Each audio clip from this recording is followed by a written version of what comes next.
Isaac Asimov, Los propios dioses.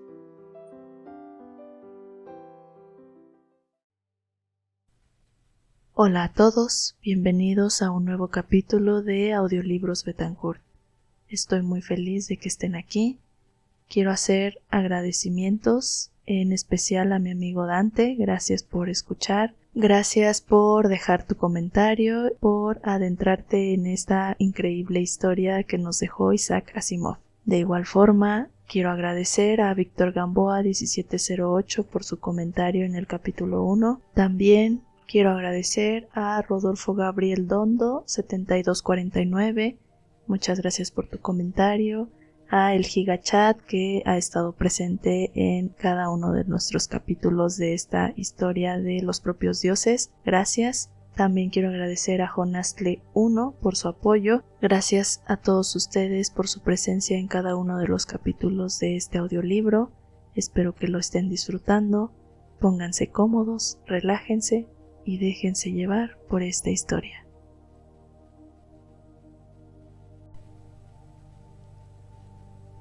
Los propios dioses. Primera. Dúa no tuvo muchos problemas en dejar a los otros. Siempre esperaba problemas, pero nunca se presentaban. Nunca eran nada serio.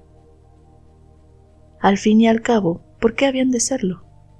Odín objetaba con su arrogancia habitual. «Quédate quieta», decía.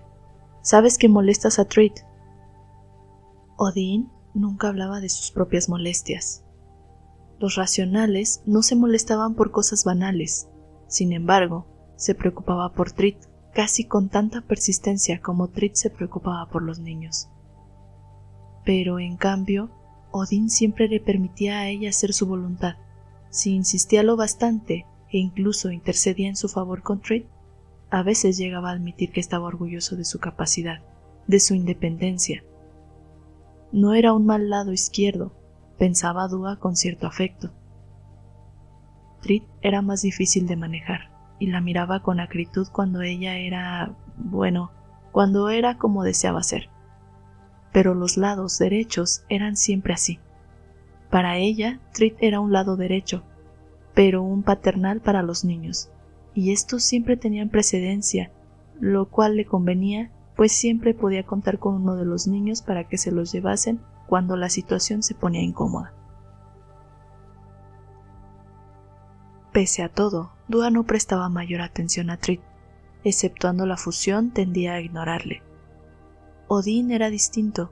Al principio había sido emocionante. Su sola presencia hacía que sus contornos resplandeciesen y palidecieran, y el hecho de que fuera un racional le añadía una cierta emoción. Dúa no comprendía su propia reacción al respecto. Formaba parte de su rareza. Ya estaba acostumbrada a su rareza, o casi. Dúa suspiró. Cuando era niña y todavía pensaba en sí misma como en un individuo, un ser único, y no como en una parte de una tríada, tenía mucha más conciencia de aquella rareza. Los demás la obligaban a notarla con mayor claridad, una cosa tan trivial como la superficie al atardecer. Ella amaba la superficie al atardecer, las otras emocionales la llamaban fría y triste, y se estremecían y entremezclaban cuando ella se le describía. Ya estaban maduras para emerger el calor del mediodía, y estirarse y alimentarse, pero esto era exactamente lo que convertía el mediodía en aburrido. A Dúa no le gustaba encontrarse entre aquella masa temblorosa. Tenía que comer, por supuesto, pero le gustaba mucho más por la noche, cuando había muy poca comida, pero todo era penumbra, de un rojo intenso, y ella estaba sola. Como es natural, lo describía como más frío y solitario cuando hablaba con las otras para contemplar cómo se endurecían sus bordes al imaginar el frío. Todo lo duras que podían ponerse las emocionales jóvenes. Al cabo de un rato solían murmurar y reírse de ella y dejarla sola. El pequeño sol estaba ahora en el horizonte con la secreta rubicundez que solo ella contemplaba. Se extendió lateralmente y se condensó dorso-ventralmente, absorbiendo las trazas de débil calor. Lo masticó con la boca cerrada para saborear el gusto un tanto agrio y sin sustancia de las longitudes de onda. Nunca había conocido a otra emocional que admitiera que le gustaba, pero ella nunca podía explicar qué le asociaba con la libertad de los otros, cuando podía estar sola. Incluso ahora la soledad, el frío y el intensísimo rojo le recordaron aquellos días lejanos anteriores al triade, y aún más con mucha claridad a su propio paternal que avanzaba pesadamente tras ella, siempre temeroso de que se hiciera daño. Había sido muy cariñoso con ella, como siempre eran los paternales con sus hijos medianos, más que con los otros dos, como siempre. Esto le molestaba y soñaba con el día en que él la abandonaría. Los paternales siempre acababan por hacerlo, y cuánto le echó de menos cuando finalmente lo hizo. Fue a decírselo con toda la cautela de que fue capaz, pese a la dificultad que tenían los paternales de expresar sus sentimientos. Aquel día ella había huido de él, no lo hizo por malicia ni porque sospechara lo que tenía que decirle, sino solamente por felicidad. Había encontrado un lugar especial al mediodía donde pudo comer a placer en su inesperado aislamiento, y había experimentado una extraña e inquietante sensación que exigía movimiento y actividad. Se deslizó por las rocas cubriendo sus bordes con los suyos propios. Sabía que era un acto groseramente impropio en alguien que no fuera un niño, y sin embargo era algo excitante y consolador a la vez. Su paternal la alcanzó al fin y se quedó en pie ante ella, guardando silencio durante mucho rato y entrecerrando sus ojos como para detener cualquier rayo de luz reflejado por ella, para verla en sus mínimos detalles y durante todo el tiempo que le fuera posible. Al principio, ella se limitó a mirarle a su vez, mientras pensaba confusamente que le había visto rascarse contra las rocas y estaba avergonzado de ella, pero no captó ninguna vergüenza y al final dijo en voz muy baja: «¿Qué ocurre, papá?» «Ocurre, Dúa, que ha llegado el momento. Lo he sentido acercarse. Con seguridad, tú también». «¿Qué momento?» Ahora que había llegado, Dúa se obstinaba en no reconocerlo. Si se negaba a admitir la evidencia, no habría nada que saber. Nunca pudo desechar aquella costumbre. Odín decía que todas las emocionales eran así, con la voz arrogante que usaba a veces cuando le embargaba de modo especial la importancia de ser un racional. Su paternal había dicho: «Tengo que desaparecer, ya no estaré a tu lado». Permaneció mirándola y ella no acertó a decir nada. Él añadió: «Tú se lo dirás a los otros». «¿Por qué?» Dúa se apartó en actitud de rebeldía, con sus contornos cada vez más vagos, intentando disiparse. Quería disiparse por completo, pero claro, no podía. Al cabo de un rato sintió dolor y rigidez, y se perfiló de nuevo. Su paternal ni siquiera la regañó. Le dijo que sería vergonzoso que alguien la viera estirada de aquel modo. Ella entonces respondió: «No les importará», y de inmediato sintió tristeza de haber afligido a su paternal. Él aún los llamaba niño izquierdo y niño derecho. Pero el niño izquierdo ya estaba dedicado a sus estudios, y el niño derecho no hacía más que hablar de formar un triade.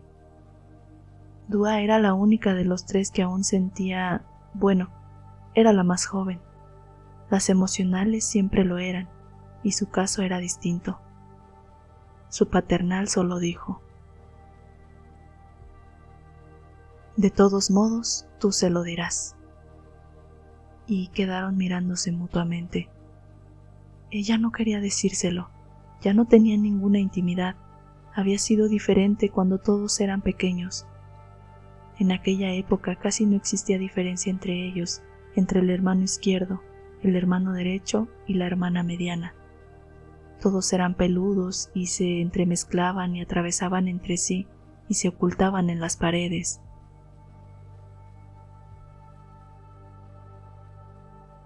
A nadie le importaba esto cuando eran pequeños, a ninguno de los mayores, pero después los hermanos se engordaron, se hicieron graves y se apartaron. Y cuando ella se quejó a su paternal, éste solo le explicó: «Eres demasiado mayor para comprimirte, Dúa». Ella intentó no hacer caso, pero el hermano izquierdo seguía apartándose y diciendo: «No te acerques, no tengo tiempo para ti». Y el hermano derecho empezó a estar siempre rígido y se hizo sombrío y silencioso. Ella no lo comprendía bien entonces, y papá no pudo hacérselo comprender. De vez en cuando decía, como si fuera una lección que hubiese aprendido tiempo atrás: «Los izquierdos son racionales, Dúa. Los derechos son paternales. Crecen a su manera». Pero a ella no le gustaba aquella manera. Ya no eran niños y ella seguía haciéndolo, así que se unió a las otras emocionales. Todas tenían las mismas quejas sobre sus hermanos. Todas hablaban de inminentes triades. Todas se extendían al sol y se alimentaban. Cada día que pasaba se parecían más y decían las mismas cosas.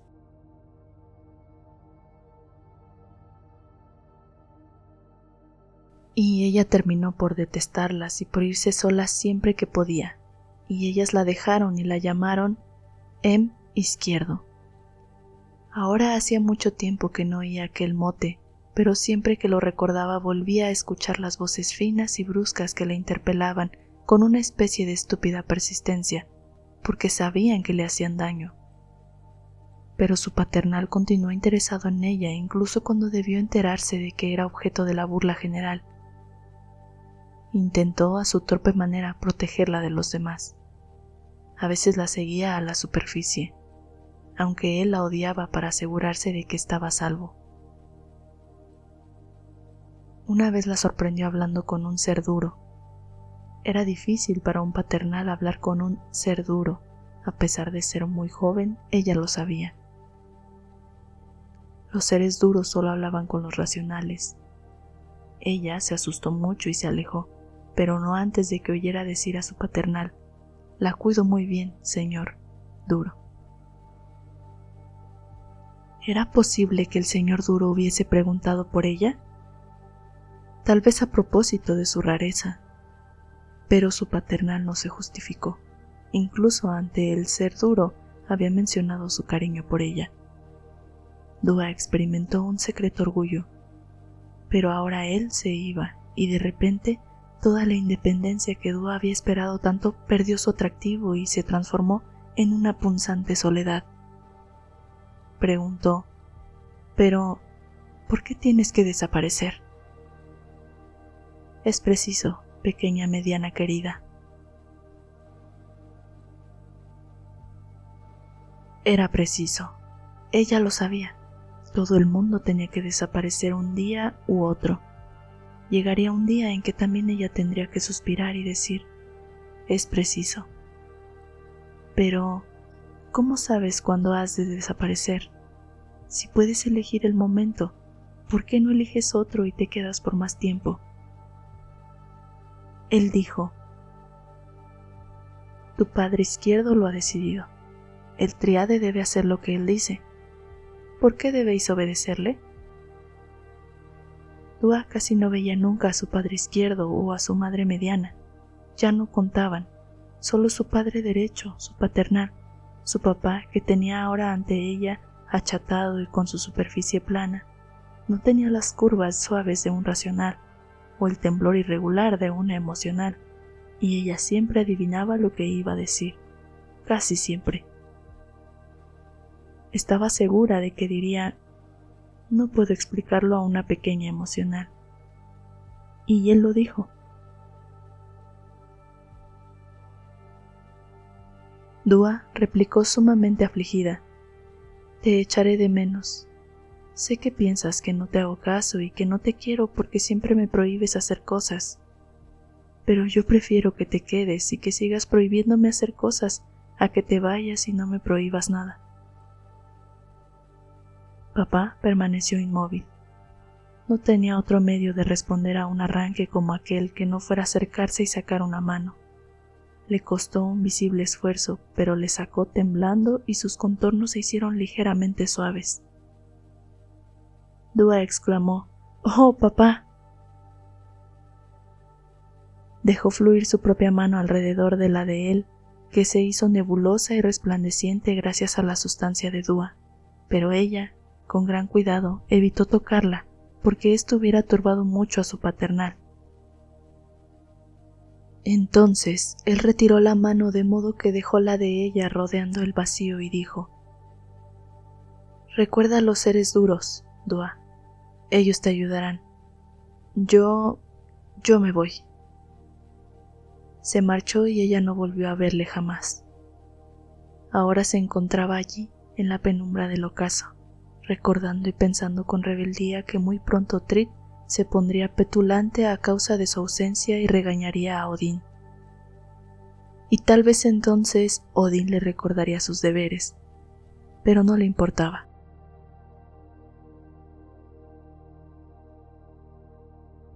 Odín tenía una conciencia moderada de que Dúa se encontraba en la superficie.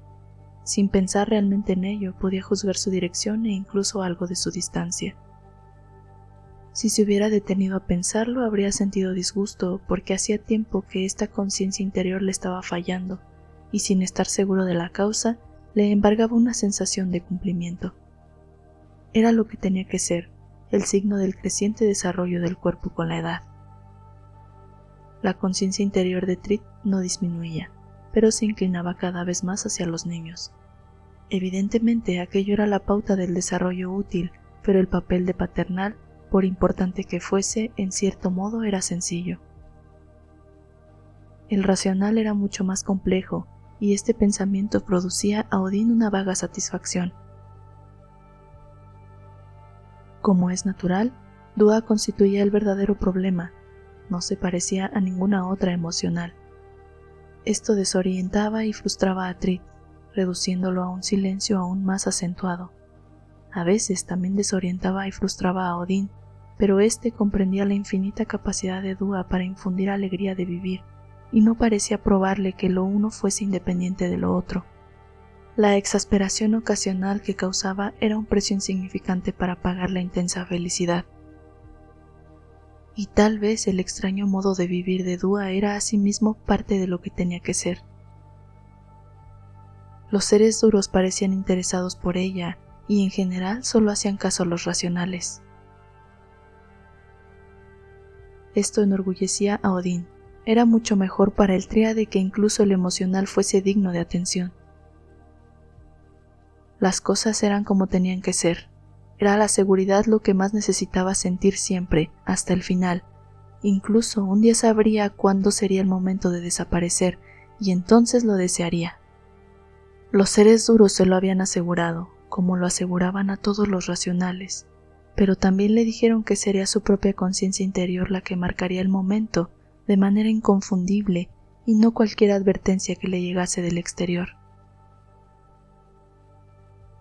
Cuando tú te digas a ti mismo, le había dicho Losten con claridad y el cuidado con que un ser duro hablaba siempre a un ser blando, como si el ser duro se esforzase por hacerse comprender. Que sabes por qué debes desaparecer, entonces desaparecerás y tu tríade lo hará contigo. Y Odín había contestado: no puedo decir que quiero desaparecer ahora, señor duro, hay tanto que aprender. Claro, izquierdo querido, sientes esto porque aún no estás dispuesto.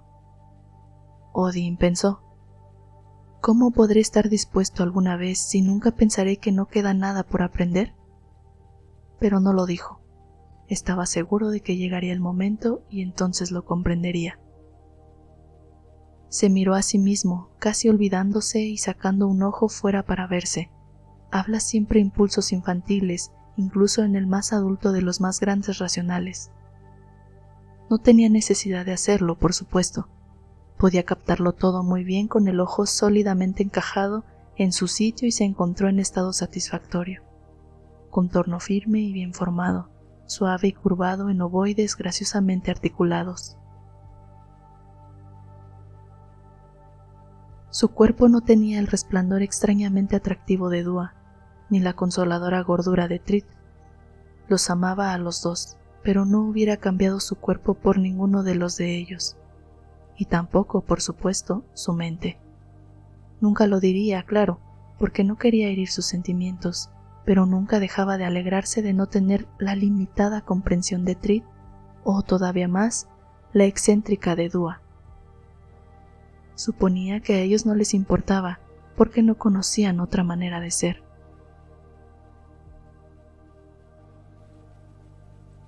De nuevo, tuvo una vaga conciencia de Dua, pero la sofocó deliberadamente. De momento, no tenía necedad de ella. No era que la necesitase menos, sino tan solo que sentía otros deseos más fuertes. Parte de la madurez de un racional residía en encontrar cada vez más satisfacción en el ejercicio de la mente que solo podía practicarse a solas y con los seres duros. Cada día se acostumbraba más a los seres duros y se sentía más identificado con ellos. Esto era justo y correcto, porque él era un racional y, en cierto modo, los seres duros eran superracionales. Una vez se lo dijo a Losten, el más amable de los seres duros y el más joven según creía vagamente Odín. Losten había irradiado diversión, pero no había dicho nada, lo cual, al fin y al cabo, equivalía a no negarlo. Los primeros recuerdos de Odín estaban llenos de seres duros. Su paternal concentraba cada vez más su atención sobre el último niño, el niño emocional. Esto era lo lógico. Trid haría lo propio cuando llegase el último año, si es que llegaba. Esta última observación era de Trid, que la usaba constantemente como un reproche a Dua. Pero era mucho mejor así. Con su paternal ocupado la mayor parte del tiempo, Odín pudo empezar más pronto su educación. No tardó en perder sus costumbres infantiles y aprendió muchas cosas aún antes de conocer a Trid. Pero el encuentro con Trid era algo que nunca olvidaría. Desde entonces ya había pasado media vida, pero era como si hubiese ocurrido ayer. Como es natural, conocía a los paternales de su propia generación, jóvenes que, mucho antes de incubar a los niños, lo cual haría de ellos verdaderos paternales, daban pocas muestras de la serenidad que después adquirían. De niño había jugado con su propio hermano derecho sin advertir apenas una diferencia intelectual entre ellos, aunque al recordar aquellos días tenía que reconocer que ya existía incluso entonces. También sabía vagamente el papel de un paternal en un triade. Ya en su infancia había oído comentarios en voz baja sobre la fusión. Cuando Trid apareció y Odín le vio por primera vez, todo cambió. Sintió un calor interior y pensó que necesitaba algo completamente ajeno al pensamiento. Incluso ahora podía recordar la turbación que le causó descubrirlo. Trid no estaba turbado como es natural. A los paternales no les turbaban nunca las actividades del triade. A los emocionales casi nunca. Únicamente los racionales tenían aquel problema. «Pensáis demasiado», le dijo un ser duro cuando Odín le confió el problema. Pero esto dejó insatisfecho a Odín. ¿Cómo se podía pensar demasiado? Trid era joven cuando se conocieron, claro. Era todavía tan infantil como para desconocer su papel. Su relación ante el encuentro fue embarazosamente claro. Sus bordes se hicieron casi traslúcidos. Odín dijo casi titubeando: «No te he visto nunca con anterioridad, ¿verdad, amigo derecho?» Trid repuso: «Soy nuevo aquí, me han traído».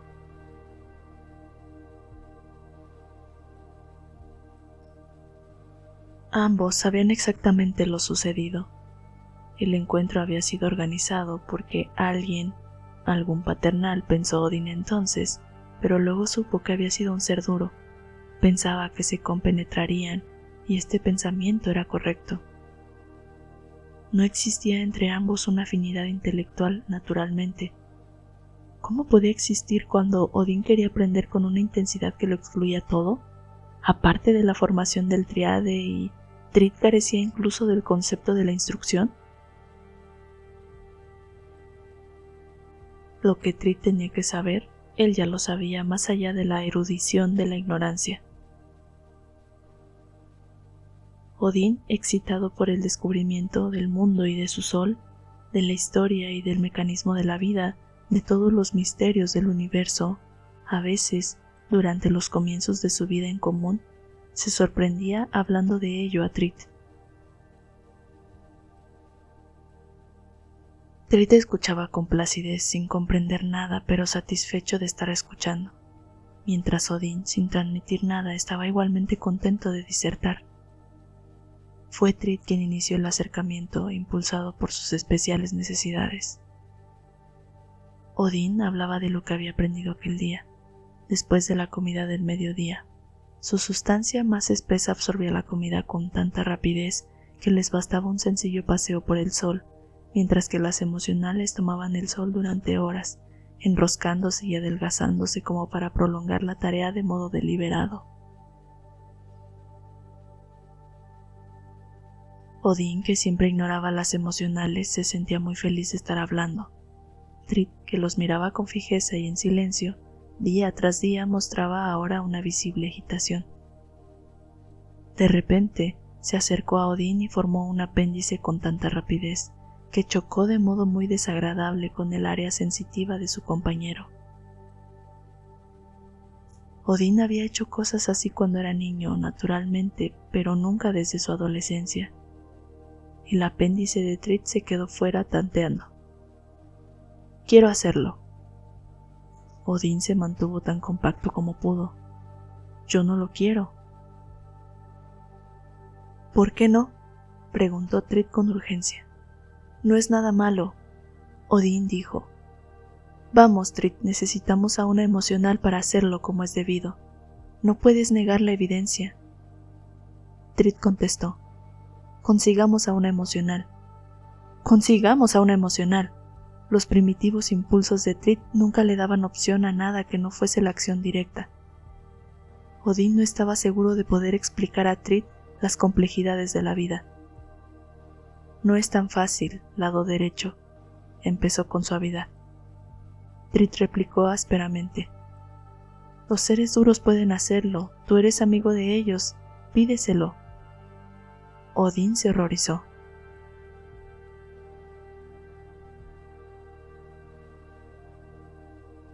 «No puedo pedírselo». El momento continuó adoptando inconscientemente su tono de disertación. «Aún no ha llegado, pues de lo contrario yo lo sabría hasta entonces». Trid no estaba escuchando, declaró: «Yo se lo pediré». «No», dijo Odín, visiblemente alarmado. «No te metas en esto, te he dicho que no es el momento. Tengo que preocuparme de mi educación. Es muy fácil ser un paternal y no tener que saber nada, pero...». Se arrepintió enseguida que lo hubo dicho y, además, era una mentira. En realidad no quería hacer nada que ofendiera a los seres duros y perjudicara sus útiles relaciones con ellos. Sin embargo, Trid no dio señales de haberse molestado, y a Odín se le ocurrió que el otro no veía ningún mérito ni utilidad en saber algo que él no supiera, y por lo tanto no consideraba su observación como un insulto. Pero el problema de la emocional continuó presentándose. De vez en cuando intentaban la interpenetración. De hecho, el impulso se intensificaba con el transcurso del tiempo. No era nunca verdaderamente satisfactorio, aunque les proporcionaba placer, y cada vez Trid pedía una emocional. Odín se refugiaba más y más en sus estudios, casi copio si le defendieran contra el problema. Sin embargo, a veces sentía la tentación de hablar de ello a Losten. Losten era el ser duro que mejor conocía, el que se tomaba el mayor interés personal en él. Había una terrible uniformidad en los seres duros, porque no cambiaban, nunca cambiaban. Su forma era fija, tenían los ojos siempre en el mismo sitio y su lugar era el mismo en todos ellos. Su piel no era exactamente dura, pero siempre opaca, nunca vaga, nunca brillante e incapaz de ser penetrada por otra piel de su mismo tipo. No eran de mayor tamaño que los seres blandos, pero pensaban más. Su sustancia era mucho más densa y debían tener mucho cuidado con los dúctiles tejidos de los seres blandos. Una vez, cuando era muy pequeño y su cuerpo fluía casi tan libremente como el de su hermana, se encontró muy cerca de un ser duro. Nunca supo cuál de ellos fue, pero más adelante se enteró de que todos sentían mucha curiosidad por los niños racionales. Odín había alargado la mano para tocar al ser duro, solo por curiosidad. El ser duro saltó hacia atrás y después el paternal de Odín le regañó por haber intentado tocar a un ser duro.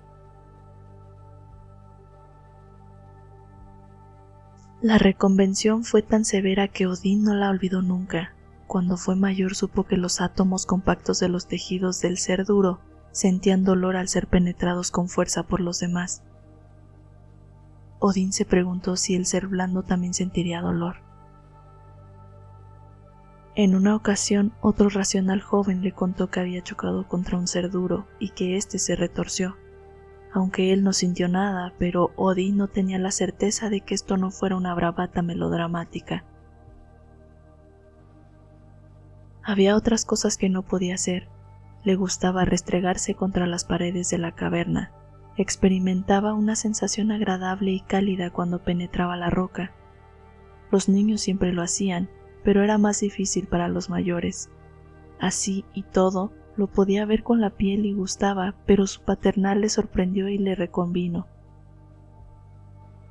Él objetó que su hermana lo hacía siempre, que él la había visto. «Esto es distinto», dijo su paternal. «Ella es una emocional». En otra ocasión, cuando Odín se hallaba absorbiendo una grabación, entonces ya era mayor, formó distraídamente una pareja de proyecciones e hizo los extremos tan delgados que podía pasar la una a través de la otra. Empezó a hacerlo con regularidad mientras escuchaba. Le producía una agradable sensación de cosquilleo que le facilitaba el escuchar y le inducía a un sueño placentero. Su paternal volvió a sorprenderle, y lo que dijo seguía resultando embarazoso para Odín, incluso ahora al recordarlo. En aquellos días nadie le habló con claridad acerca de la fusión. Le traspasaron conocimientos y le educaron en todo menos en lo que concernía al Triade. A Trid tampoco se lo habían contado nunca, pero él era un paternal, así que lo sabía sin que se lo dijeran. Naturalmente, cuando por fin llegó Dúa, todo se aclaró, aunque parecía saber menos de todo ello que el propio Odín. Pero su llegada no se debió a ninguna iniciativa de Odín. Fue Trid quien abordó el tema. Trid, que de ordinario temía a los seres duros y los evitaba en silencio.